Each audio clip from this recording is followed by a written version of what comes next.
Party వాళ్ళకు కార్యకర్తలు ఉండరా? వేరే పార్టీ వాళ్ళకు రైతులు ఉండరా? రైతులు ఈ సమయంలో రాగడి మట్టి లాంటి మట్టిని చేళ్లలో చెరుకులలో తోలుకునే ఆనవాయితీ లేదా? చంద్రగొండ గ్రామంలో మా కార్యకర్త సొంతంగా ఇల్లు కట్టుకుంటే ఇంటి పునాది లోపల నింపుకోవడానికి ట్రాక్టర్ తీసుకొచ్చి నింపు కొట్టుంటే చిన్నరావుపేట ఎస్ఐ నెల రోజులు ట్రాక్టర్ సీజ్ చేసాడు. సిగ్గనిపించలేదా కాంగ్రెస్ నేతలారా మీకు? స్వయంగా రిప్రజెంట్ చేసిన ఆయన వ్యాపారి కాదయా, బ్రోకర్ కాదు, లోఫర్ కాదు వాళ్ళ లెక్క. సొంత ఇల్లు కట్టుకుంటున్నాడు. ఫిజికల్గా ఇల్లు కూడా చూసినాం, పరామర్శించినాం.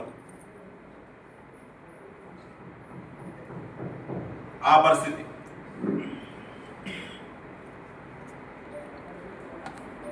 వాళ్ళ రైతులు అలిగోసపడుతున్నారు కాంగ్రెస్ మట్టి దందాతోడు. రేట్లు 2 అంతలు 3 అంతలు రేట్లు పెంచింది. ట్రాక్టర్ ధర, టిప్పర్ ధర. రైతులకేమన్నా ఉనగూరుతుందా? అందుబాటులో మట్టి దొరుకుతుందా అంటే అది కూడా లేదు. సామాన్యమైనటువంటి చిన్న చితక ఇల్లు కట్టుకునేటువంటి ప్రజలకు సిండికేట్ అయ్యి మొత్తం నియోజకవర్గం అంతా సిండికేట్. ఇదే రేటుకు వేయాలి. ఎవరిది? కాంగ్రెస్ వాళ్ళు అయ్యేదా మట్టి? ఇలా మైనింగ్ అధికారులు, ఇరిగేషన్ అధికారులు, రెవెన్యూ అధికారులు, ఫారెస్ట్ అధికారులు అందరూ కూడా ఒక్కొక్కరు ఒక్కొక్క తీరులో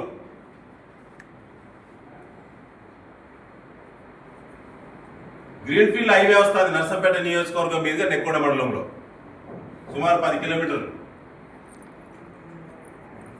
మహానుభావులు మీరే కాంట్రాక్టర్ కదా, ముసుగు వేరు గారి.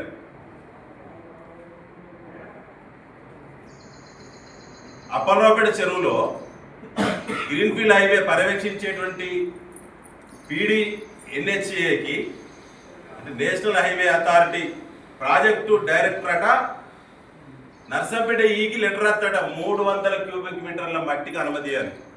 300 క్యూబిక్ మీటర్లు అంటే ఎంతనే?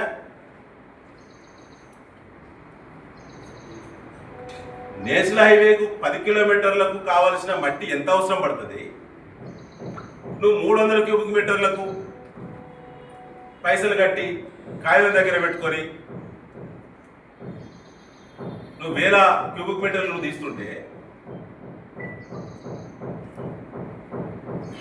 ఇలా ప్రభుత్వానికి ఎంత నష్టం జరుగుతుంది? ఈ నియోజకవర్గం నుంచి ఇలా మురం దందా, మట్టి దందా రూపంలో, సీనరేజ్ రూపంలో రాష్ట్ర ప్రభుత్వానికి కోట్లాది రూపాయల నష్టం జరుగుతున్నది.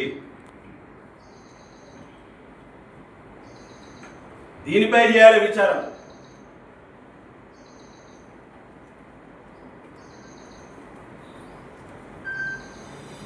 ఇందిరమ్మ ఇళ్ల పేరు మీద దండ.